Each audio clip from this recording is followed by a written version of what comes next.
Assalamualaikum warahmatullahi wabarakatuh. Selamat pagi, selamat siang, dan selamat malam untuk rekan-rekan guru di seluruh Indonesia. Di video kali ini saya akan membagikan lanjutan ya dari video sebelumnya, apa yang saya dapat di penyegaran DPL dan GP untuk PPG tahun 2021. Kalau di video sebelumnya itu saya membagikan tentang pendalaman materi, maka di video ini adalah tentang pengembangan perangkat pembelajaran atau istilah sekarang ini adalah istilahnya perancangan pembelajaran. So don't go anywhere and stay tuned.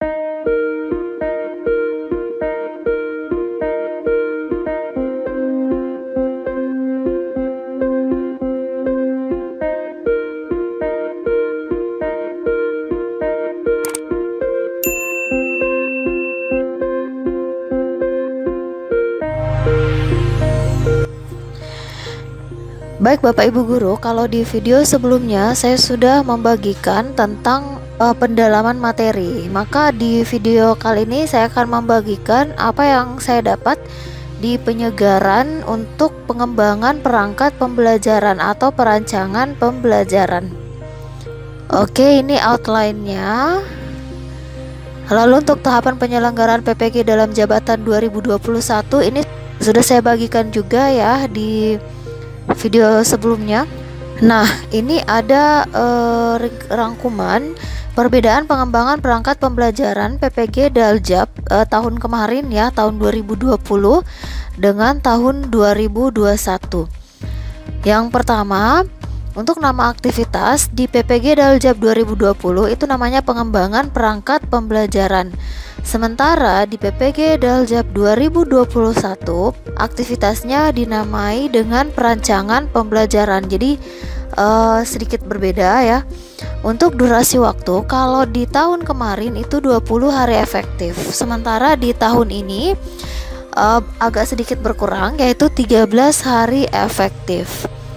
Lalu untuk tahapan kegiatan di LMS untuk tahun kemarin itu terdiri atas 2 tahapan, yaitu pengembangan perangkat dan review perangkat. Jadi setelah mahasiswa melakukan pengembangan perangkat, itu dilakukan lagi review perangkat, yang dimana dalam pengembangan perangkat terdiri atas pengembangan perangkat dan video praktik pembelajaran. Sementara untuk di bagian review perangkat itu terdiri atas selain review perangkat yaitu presentasi perangkat, kemudian new model peer teaching, refleksi, dan RTL. Sementara di tahun ini hanya terdiri 1 tahapan dan 5 kegiatan, yaitu identifikasi masalah. Seperti yang saya sampaikan di video sebelumnya, bahwa yang berbeda dari PPG tahun ini yaitu berbasis masalah. Maka untuk di pengembangan perangkatnya di sini untuk kegiatan pertama yaitu identifikasi masalah. Kemudian yang berikutnya adalah rancangan kegiatan. Setelah rancangan kegiatan itu dilakukan peer teaching, lalu refleksi, dan terakhir RTL. Lalu untuk tagihannya ini agak kurang lebih hampir sama saja ya sebenarnya. Ada 3 sheet untuk di tahun lalu, itu ada 3 sheet perangkat pembelajaran yang berupa RPP, bahan ajar, LKPD, media, dan evaluasi. Lalu video untuk new model peer teachingnya itu berupa video. Kemudian ada diskusi LMS dan 7 form LK di LMS. Jadi ada 3 form LK-nya di situ tahun lalu ya. Untuk tahun ini ada 3 sheet perancangan pembelajaran yang terdiri atas rencana kegiatan, bahan ajar, LKPD, media, dan evaluasi atau penilaian. Juga tetap ada diskusi di LMS ya. Kemudian formnya sisa 3 form LK di LMS. Lalu untuk SDM yang akan mendampingi, kalau di tahun lalu itu didampingi oleh 3 dosen dan 3 guru pamong per rombel. Untuk di tahun ini sama saja ya, kalau kita perhatikan 3 dosen dan 3 guru pamong atau 3 kelompok belajar gitu. Lalu untuk model pembelajarannya itu tahun kemarin itu tidak spesifik, sementara di tahun ini lebih spesifik ke problem based learning and project based learning. Jadi ada dua ya, problem based dan project based, berbasis masalah, dan project ya, berbasis project. Lalu beban belajar dan waktu untuk pengembangan perangkat ini, kalau di tahun lalu itu pengembangan perangkat terdiri atas 3 SKS tapi 20 hari ya, 20 hari efektif. Sementara di tahun ini tetap sama 3 SKS tapi sisa 14 hari efektif. Untuk beban belajarnya dalam menit, karena ini 3 SKS dikali 16 TM dikali 100 menit, total 4.800 menit. Dan beban belajar dalam, kalau hitungan JP-nya itu kita bagi 50 menit menjadi 96 JP. Sehingga beban belajar dalam per hari dibagi 7 JP itu adalah 14 hari. Lalu rasional untuk pengembangan perangkat ini, yang pertama, guru profesional harus mampu mengembangkan perangkat pembelajaran sebelum melaksanakan pembelajaran di kelas, lab, atau bengkel. Karena setelah tahapan ini mahasiswa akan melalui tahapan PPL, maka di tahap ini dilakukan pengembangan perangkat. Lalu untuk poin kedua, pengembangan perangkat paling tidak terdiri dari rencana kegiatan atau RPP ya, lalu bahan ajar, kemudian media pembelajaran, lalu LKPD dan instrumen penilaian. Kemudian yang ketiga, pembelajaran yang baik harus dipersiapkan secara lengkap ya, semua perangkat pembelajaran oleh guru atau kelompok bidang studi. Yang keempat, perangkat pembelajaran disusun berdasarkan identifikasi masalah-masalah pembelajaran. Jadi perangkatnya nanti disusun atas masalah-masalah pembelajaran yang telah kita identifikasi. Entah masalah dari gurunya atau masalah dari siswa ataupun masalah dari kelasnya yang ditemukan dalam pelaksanaan pembelajaran. Selanjutnya bisa kita lihat not di bawahnya. Pengembangan perangkat pembelajaran adalah kegiatan penyusunan dokumen perancangan pembelajaran melalui kuliah dengan memanfaatkan hasil pendalaman materi, keprofesian, pedagogi, dan bidang studi. Jadi ada 3 ya, keprofesian, lalu pedagogi dan bidang studinya dalam bentuk lokakarya. Proses pembelajaran pengembangan perangkat pembelajaran melalui pendekatan TPEC. Jadi tahun ini menggunakan pendekatan TPEC berbasis platform revolusi industri terkini ya, dengan menerapkan model problem based learning dan project based learning. Nah, ini ada tahapan-tahapan dalam pengembangan perangkat pembelajaran atau perancangan pembelajaran istilahnya untuk tahun ini, yaitu yang pertama, identifikasi masalah dan rencana aksi. Jadi karena ini adalah berbasis masalah, maka yang pertama adalah identifikasi masalah ya, dan rencana aksi. Kemudian di tahapan kedua kita mulai melakukan penyusunan dokumen rancangan pembelajaran. Jadi dokumennya ini terdiri atas beberapa tadi ya, yaitu berupa RPP, kemudian bahan ajar, media, LKPD, dan lain-lain. Lalu setelah dokumen rancangan pembelajaran selesai, akan dilakukan peer teaching, kemudian refleksi, lalu rencana tindak lanjut. Nah, aktivitas pertama yang dilakukan pada proses pengembangan perangkat pembelajaran atau perancangan pembelajaran itu tadi diawali oleh identifikasi masalah dan rencana aksi ya. Ini diawali dan diakhiri dengan video conference ya, masing-masing 2 JP. Kemudian setelah itu baru dilanjutkan dengan diskusi di LMS. Jadi untuk kegiatan pengembangan perangkat pembelajaran ini mahasiswa lebih mandiri karena video conference itu cuman sekitar 2 JP. Setelah itu kegiatan dilakukan di LMS. Nah, apa-apa aktivitas mahasiswa pada kegiatan pertama, pada kegiatan identifikasi masalah dan rencana aksi, yaitu pertama, melakukan observasi kelas, visual ataupun audio visual, audio, laporan atau isu atau kasus pembelajaran dan sumber informasi lainnya untuk menemukan permasalahan pembelajaran yang terjadi di kelas atau sekolahnya masing-masing sesuai dengan mapel yang diampu.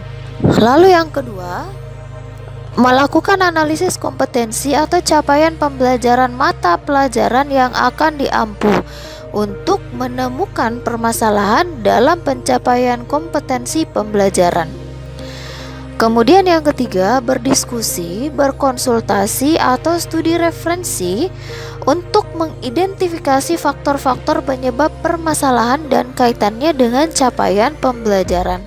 Lalu aktivitas yang terakhir yaitu memetakan. Jadi setelah kita melakukan observasi, analisis, dan berdiskusi, kita diminta untuk memetakan seluruh permasalahan pembelajaran ke dalam format analisis penyebab masalah yang ditemukan. Nah, untuk hari kedua, aktivitasnya masih identifikasi masalah dan rencana aksi. Juga masih dengan video conference 2JP, lalu selanjutnya dilanjutkan dengan aktivitas di LMS.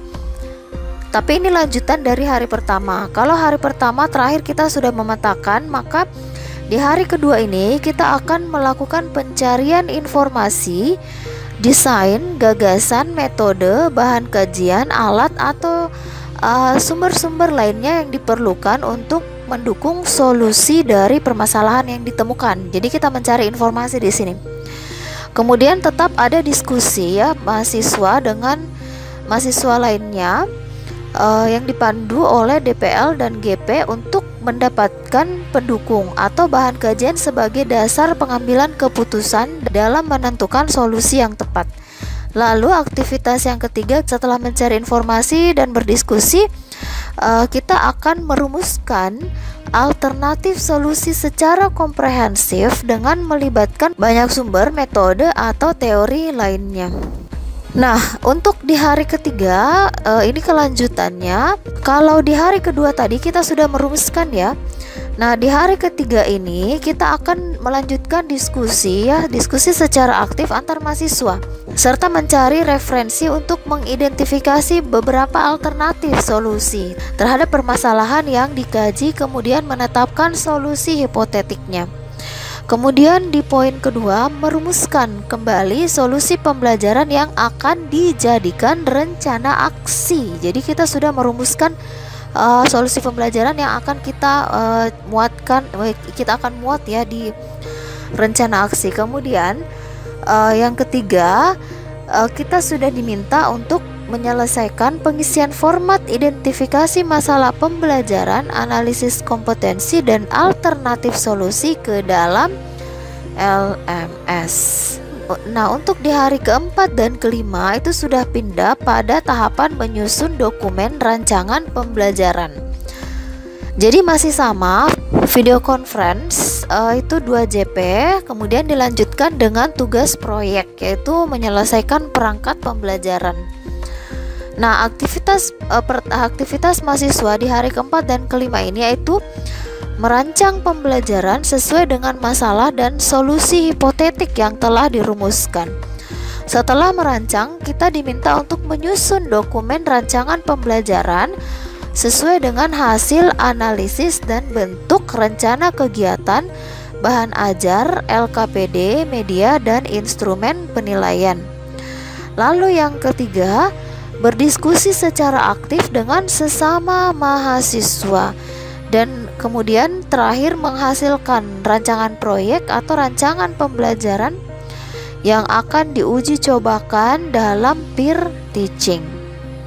Kemudian untuk aktivitas hari ke-6, 7, 8, dan 9 itu dilakukan aktivitas berulang setiap 2 hari. Jadi aktivitasnya sama dengan di hari keempat dan kelima di slide sebelumnya ya. Di sini dikatakan bahwa hari ke-6, 7 itu dokumen kita akan menyelesaikan dokumen perangkat pembelajaran kasus 2. Kemudian di hari ke-8 dan 9 kita akan menyelesaikan dokumen perangkat pembelajaran kasus 3. Jadi akhir dari aktivitas perancangan pembelajaran ini akan akan menghasilkan 3 perangkat pembelajaran, yaitu kasus 1, kasus 2, dan kasus 3. Jadi dengan kata lain akan ada 3 dokumen perangkat pembelajaran yang akan kita hasilkan di sini. Kemudian di hari ke-10 dan ke-11 itu kita pindah ke peer teaching, aktivitas peer teaching, di mana mahasiswa secara bergantian latihan mengajar dengan teman sejawat sebagai siswa melalui Vicon ya. Dan di sini akan dilakukan perekaman video selama dengan total 7 JP per harinya. Aktivitasnya di sini yang pertama mempraktikkan dokumen rancangan pembelajaran yang telah disusun dalam kegiatan peer teaching. Mahasiswa juga dapat memilih salah satu dari 3 set dokumen yang telah disusun. Jadi mahasiswa boleh bebas memilih ya. Lalu melakukan refleksi terhadap rancangan pembelajaran dan latihan mengajar yang dilakukan dengan meminta masukan pada sesama mahasiswa dan dosen serta guru pamong. Itu hari ke-10 dan ke-11. Lalu untuk hari ke-12 itu dilakukan refleksi. Viconnya, video conference-nya itu selama 2 JP, dilanjutkan dengan diskusi di LMS.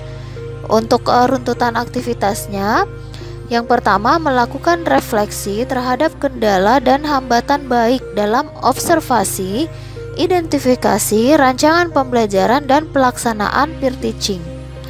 Diskusi untuk mendapatkan hasil refleksi sebagai bahan untuk pengembangan diri. Kemudian setelah refleksi dan diskusi akan dilakukan review dan validasi rancangan pembelajaran yang telah disusun berdasarkan hasil dari refleksi. Kemudian untuk di hari ke-13 dan di hari ke-14, aktivitas mahasiswa itu adalah menyusun RTL ya. Jadi mahasiswa akan melengkapi dan melakukan finalisasi rancangan pembelajaran sebagai bahan untuk pelaksanaan praktik pembelajaran di sekolah atau di kelas. Lalu menyusun rencana tindak lanjut atau RTL ya, termasuk jadwal melaksanakan PPL di sekolahnya masing-masing. Di sini dosen dan guru pamong juga akan memberikan beberapa catatan ya terhadap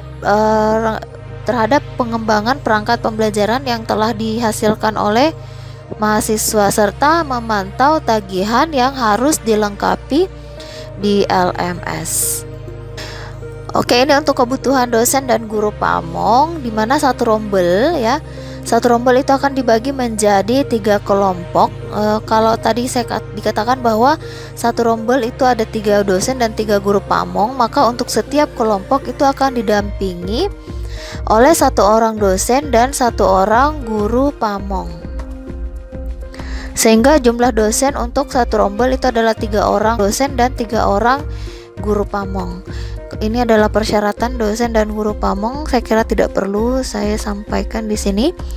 Lalu ada LK yang akan kita isi. Ini akan kita lihat juga di LMS, nanti bisa kita unduh, yaitu LK21 format identifikasi masalah dan rencana aksi, LK22 lembar observasi ya pelaksanaan peer teaching, dan LK23 yaitu refleksi. Ini rangkuman untuk dokumen perancangan pembelajaran, panduan proyeknya, latar belakang, tujuan, deskripsi tugasnya seperti apa, hasil yang diharapkan itu seperti apa. Jadi di sini hasil yang diharapkan itu rencana kegiatan ya berdasarkan 3 kasus yang ditemukan di kelas baik daring maupun luring. Kemudian yang kedua bahan ajar ya sesuai dengan materi di RPP-nya kita.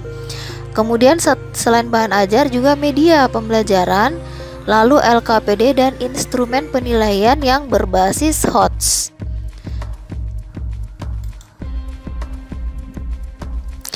Nah, untuk tagihan yang akan kita kumpulkan di LMS itu ada 3 LK ya, LK21, LK22 dan LK23.